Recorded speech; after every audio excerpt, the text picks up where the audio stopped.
Virgo, how are you? It's me, LB. Welcome to the reshuffle. This is going to be a general collective reading for my little Mercury placements. Today we are going to use the Muse Tarot, Virgo, because I feel like you are entering into a time of such inspiration. You might even feel like you're being visited by the muses. You might find yourself drawn to like classical art right now in all of its forms. It feels like creativity and artistry, and I want to say like individuality. How do you stand apart from the crowd, Virgo? Like, what makes you different? What's unique about your voice, about what you're trying to put out and share with us? When I was in meditation for you, I chose the Muse Tarot specifically for this reading because the Page of Voices made itself known to me. And this is what your energy feels like. It feels very dialed in. It also feels really cool. It feels really quirky, but there's definitely a sentiment of, I'm going to roll up my sleeves and I'm gonna get to work. You feel like academically and artistically like very hungry, and there's certainly a call to be creating more than you're consuming and allowing what you do consume to help support the larger creations of your life. Something that's interesting that keeps dropping into the channel is this song by, I think it's Bikini Kill. It's called Rebel Girl. Rebel girl, you are the queen of my world. And there seems to be something here, Virgo. I keep wanting to call you Mercury. Something here, Virgo, about pulling or recalling certain aspects of yourself from your adolescence, from your early 20s, from like your wilder years. There was another reading, I think yesterday, we were talking about like Girls Gone Wild. It's like that energy of being a bit of like an exhibitionist. There's something about, I don't think you should be like taking your top off necessarily, but I do think that there's something about, they keep using the word spunk.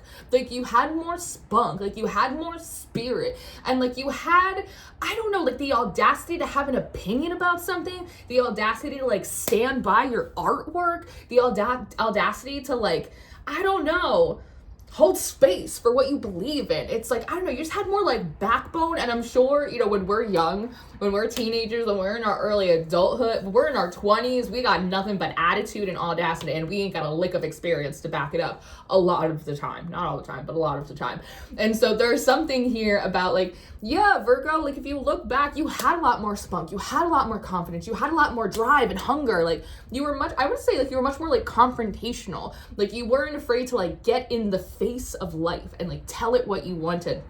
But over time, and probably through a lot of trial and error, there's almost like a feeling of like over domestication, I want to say. I wonder if like the moon card and like the strength card are showing up a lot for you in your own personal pulls, or in the cards that are coming out in the readings that you're watching, indicating like the disciplining of the maiden, right? And the maiden is also the wild part of us that has not been chained to long commitments and to responsibilities and to expectations, right? It's all just like bare feet and doing whatever the wind calls you to do, I suppose.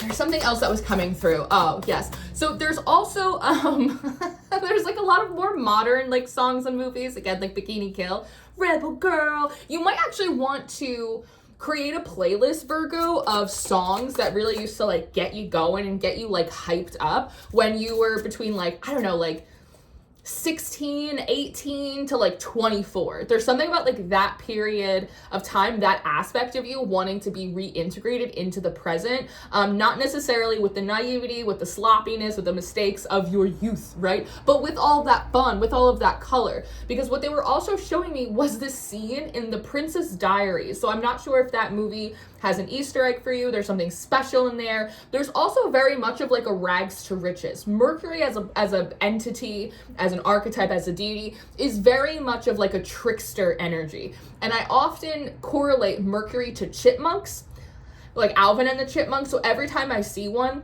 it usually is because like something unsavory is happening that I'm not pleased with, but very shortly, like within a matter of like 2 weeks, that whatever the thing is that I'm upset about is completely turned on its head and somehow working out like in my favor. So like a chipmunk and Mercury and the little fox is like a haha, you thought I was gonna you over, but actually I didn't. I made it better. Like that's kind of like Mercury's energy for me.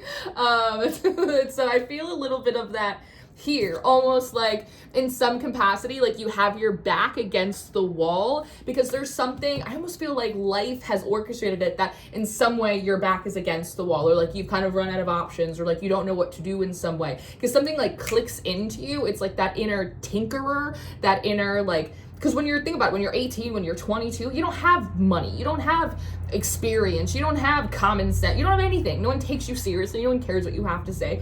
All you got is like grit. And there's something about when like you are backed into a corner, or like you do feel a little competitive, or something does require you to like, I don't know, again, be bold, be direct in the face of life, that it has you go, all right, fine. Just like Lemony Snicket, A Series of Unfortunate Events, where the sister, which actually came out in a reading recently, where she like ties her hair back and she's like, I'm gonna get to work. You're gonna like put on your Velma glasses and go, I'm gonna get to work. And you start rolling up your sleeves and you go, I'm gonna make some art today. Like there's just something like, yeah. And in the visualization, what I was shown in Princess Diaries is that scene where Mia and her mom are like popping like paint balloons. Do you remember that scene? And they pop a balloon and they go, yeah. And they pop a balloon and they go, yeah. And they pop a balloon and they go, yeah, yeah. And they just hug it out. It's a really cute scene. But there's something about like Mercury coming forward and saying, hey, do you remember all those times where like your balloon got popped and like all of this paint came out, all of this color, all of this stuff for you to work with? There's also a note here that sometimes, Virgo, you might find yourself like bursting other people's bubbles, like not meaning to necessarily, but finding yourself like having a habit of doing that.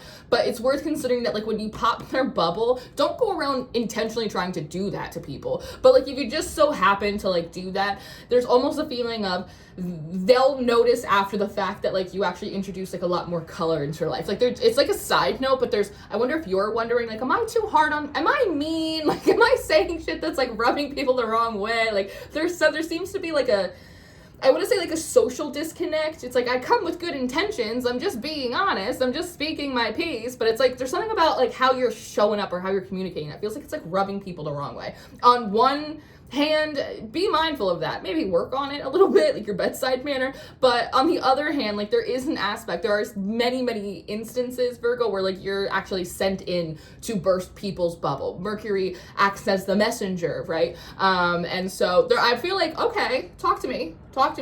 They're saying something about insecurity. Some of you are channelers, you are readers, you do tarot, you have platforms. There's something about like an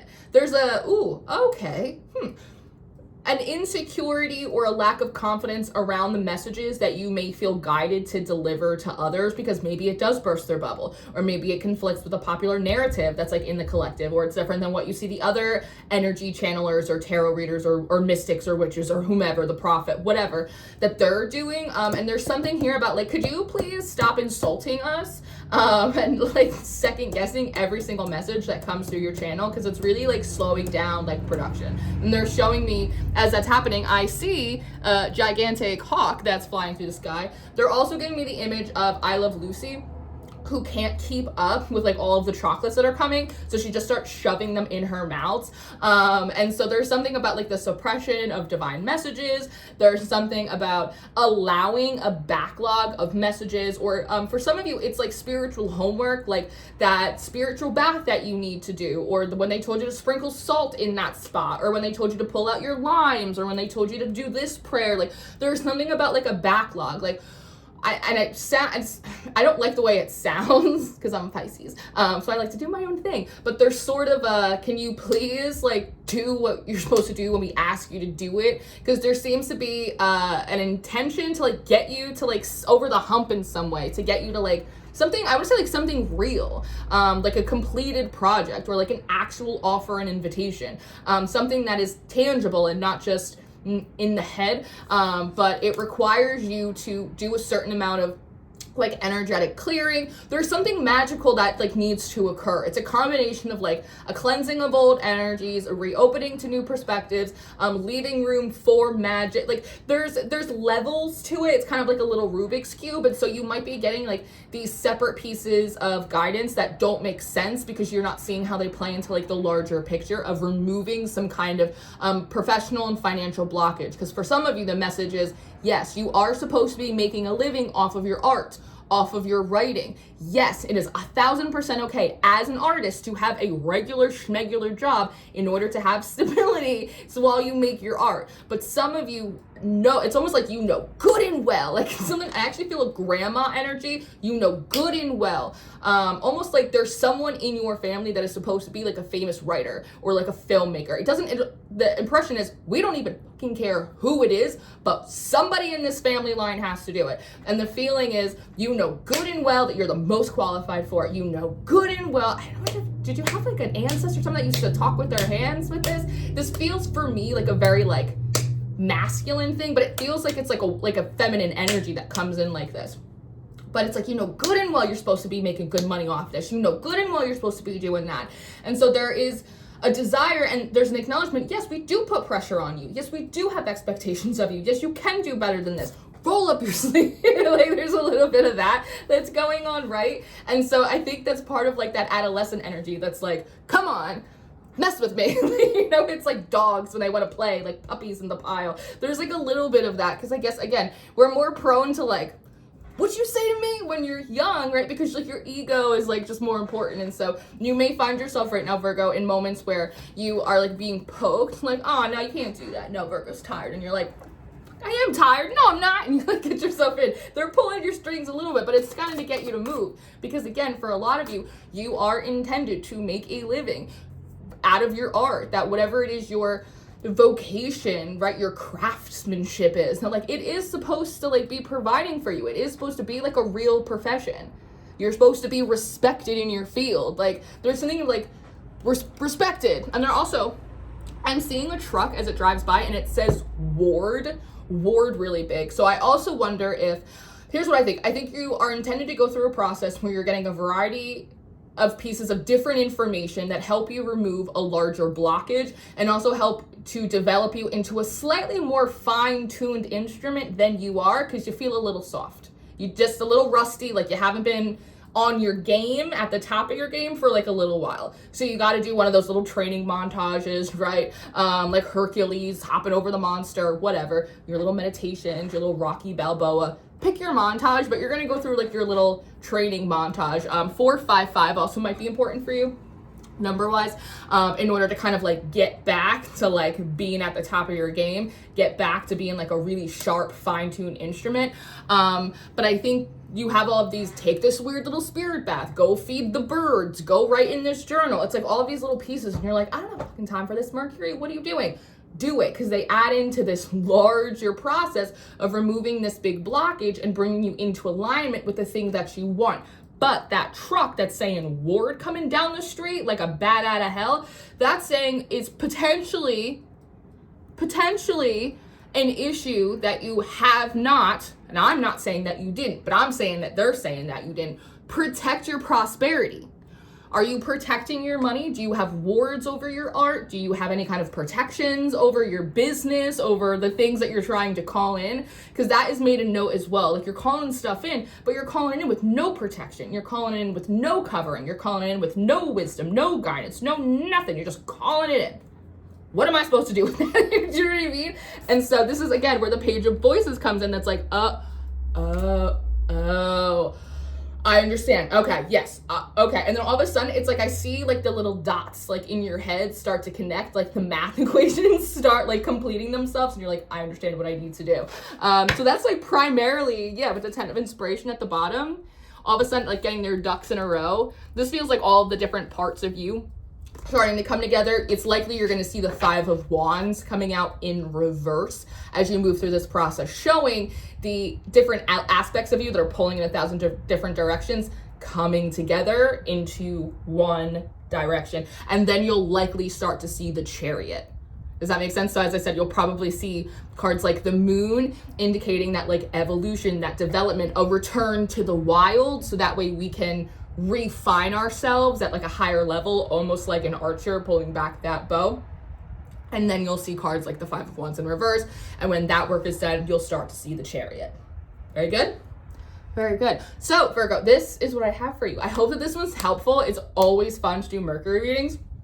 I hope this had good food for thought. I hope it helped connect the dots for you. I hope that it was entertaining, if nothing else. Anything that you're gonna need from me, personal readings, memberships, we do daily horoscopes, tarot spreads, tarot tips, workshops on folk magic, herbs, the gods. We do 1,000 things on Patreon. We have oodles and oodles of fun.